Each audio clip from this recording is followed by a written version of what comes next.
իշխանությունների կողմից իրավական գործընթաց որակվող այս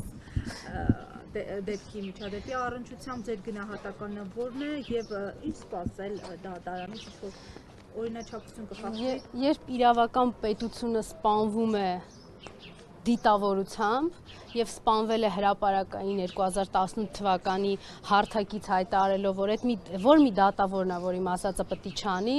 մենք լսել ենք ձայնագրություններ, թե ոնց պետք է կալանքը ուզեն չուզեն տան, ինչ իրավական գործընթացի մասին է խոսքը։ Հայաստանի այդ համակարգը, որը ընդունված էր մինչև Նիկոլը անվանել իրավապահ,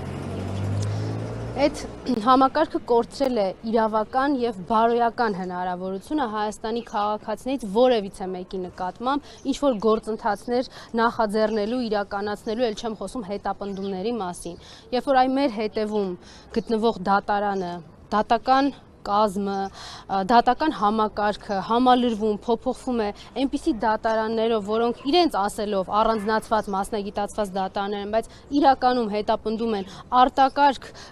դատարան լինելու եւ կոնկրետ քաղաքական գործերով արագ որոշումներ կայացնելու տրամաբանությունից, հետեւաբար այդտեղ իրավական process-ներ լինել չեն կարող։ Երեք նաեւ հակակոռուպցիոն կոմիտեի բակում ենք առիթ ունեցել դրա մասին խոսելու, չի կարող լինել իրավական process մի համակարգում, որը Նիկոլի SMS-ներով է առաջնորդվում։ Այսինքն եթե Բարձրագույն դատական խորհրդի նախագահին SMS կգրեր, որի նշանակման, պաշտոնավարման հետ ընդհանրապես ոչ մի կապ չունի Նիկոլը, դուք կարծում եք այն մարդը, որ իր ստորագրությամբ է նշանակվել այդ կառույցի ղեկավար եւ ձևավորվել է այդ կառույցը, այ պետք է տեղ մի քիչ ներողություն պիտի շրջանակների մեջ լինեին եւ իբր թե ինչ որ SMS չգրեր։ Տիկին Մկրտչյան, այս Սարիկ Մինասյանն ասում է դուք լավ չգիտեք, 2018-ից հետո իրավական ու քաղաքական գործընթացները Հայաստանում միայն հյուսված չեն։ Մինչև այդ կարող է, բայց ասում է լավ չգիտեք, ինչ է փոխվել։ Այդ որ Սարիկն է, այն որ համ հանրապետական է եղել, հետո դավաճանել է, հետո լուսավոր էր եղել, հետո դավաճանել է, հիմա էլ տենց քպեական է, վստահ եմ, հեսա Նիկոլի իշխանության չի լինի։ Մերոնցից չի եղել, դա մեզ դավաճանողներից է եղել, այդ վստահաբար կարելի ասել։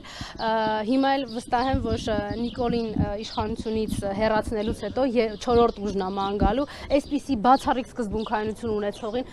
թույլ տվեք որևէ կերպ ուղղակի չմեկնաբանել։ Երեկ էլ ինքը իր բանավեճի ժամանակ ամբողջությամբ բացահայտեց, ես հիմա ավելի չեմ խորանա, բայց եթե մեր քաղաքացիները ինքը մանդատ բանը ԿՊ-ից դուրս կգա, թե չէ, վերջում ապրելու երկրի թեկնածուն հարցրեց։ Դե չեք տեսել, լուսավորից որ դուրս է եկել ՀՀԿ-ին դավաճանել է, ինչի պետք է ԿՊ-ի հետ նման կերպ չվարվի, իսկ մեր քաղաքացին եթե հետաքրքիր է իրականում Սարիկ Մինասյանի ներգրավվածությունը այդ իրավական բեսպրիդելին, որը Գյումրիում տեղի է ունենում, թող իր երեկվա բանավեճի ընթացքում հնչեցրած մի քանի նախադասություններին խնդրում ուշադրություն դարձնեն ու կտեսնեն, թե իրականում որքան է ներգրաված, որքան է տեղյակ, ու այն ՔՊ-ական Վահագն Ալեքսյանը, փաստորեն իրան է Երևի հակակոռուպցիոնի կոմիտեի նախագահ նշանակել, իմացաք, բոլորից լավ գիտեր, ով ինչ ցուցմունք է տվել, ով ինչ տրամաբանությամբ է հարցաքննվել, ով ինչ կարգավիճակ ունի այդ գործընթացներում։ Այն էլ պատահականությանն էլ Երևի անդրադառնանք, հա, միգուցե դրմփակ նիստին, չէ, որը իրավունք չունի որևէ մեկը ականջ դնելու։ Եվ այն պատահականությանն էլ անդրադառնանք, որ հեղինակազրկված ԱԱԾ-ի ստորաբաժանման ղեկավարը էլի Սարիկ Մինասյանի մտերիմ հարազատ ազգական մերձավորն է։ Տիկին Մկրտչյան SMS ասացիք, ես հասած ձեզ տեսնեմ, դուք ինչ կասեք։ Իսկ Հովիկ Աղազարյանն էլ է Նիկոլ Փաշինյանի SMS-ով 3 տարի Մարկյանին անձեռնխելություն զրկելուն կոմ քվեարկել։ Ես կասեմ, այն ինչ որ միշտ եմ ասել Հովիկ Աղազարյանի ներկայիս վնգստոցի մասին։ Ինձ չի հետաքրքրում փող իշխանություն եւ աթոռ չկիսած Նիկոլի կողմից նախկինում օգտագործված եւ հիմա շպրտված մարդկանց շրջանակը։ Ինձ չի հետաքրքրում, ինքը ոչ գաղափարական պայքար ունի Նիկոլի դեմ, ոչ գաղափարական պայքար է ունեցել երբևէ հանուն Հայաստանի Հանրապետության։ Իսկ այն որ օրինակ Նիկոլը նախընտրել է Արգիշտի Քյարամյանին կամ որևիցե այլ մեկին, քան Հովիկ Աղազարյանին, թույլ տվեք այդ եռանկյունու մեջ ես չմտնեմ։ Այսինքն ամեն դեպքում ինքը երևի ԿՊ ֆրակցիայի որոշումի վրա էր տարածվել կամ տենց by default որոշել է, որ ինքը ամեն դեպքում հույս ունի վերականգնել Նիկոլի բարեհաճությունը, փողին, իշխանությանը եւ աթոռին մոտ լինելու հնարավորությունը։ Արժեքներ չկան այդտեղ, թե չէ միգուցե։ Նիկոլիզմը արժեք չէ, արժեք չի, զիբլանոց է։ Մկրտչյան, արդյոք ԿՊ-ն կարողանա հաղթանակել այս զարգություններից, ձերբակալություններից եւ հետապնդումներից։ Իրենք ամեն ինչ անում են, որ այդպես լինի, ոչ թե հաղթանակել, այլ զավթել։ Այն ինչպես 2018-ին դագաղներով են զավթել, 2021-ին չագուջով են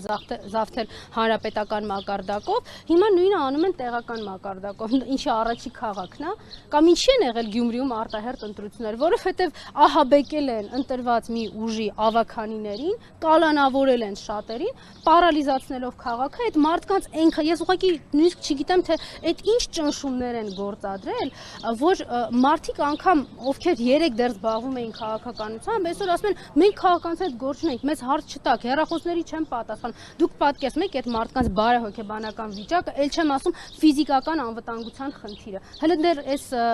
իշխանազավթման ավարտից հետո պետք է հասկանալ, թե այդտեղ ինչ հանցակազմեր կան, այդտեղ ինչ հանցագործությունների միջոցով այդ մարդկանց լրացրեցին։ Շնորհակալ եմ։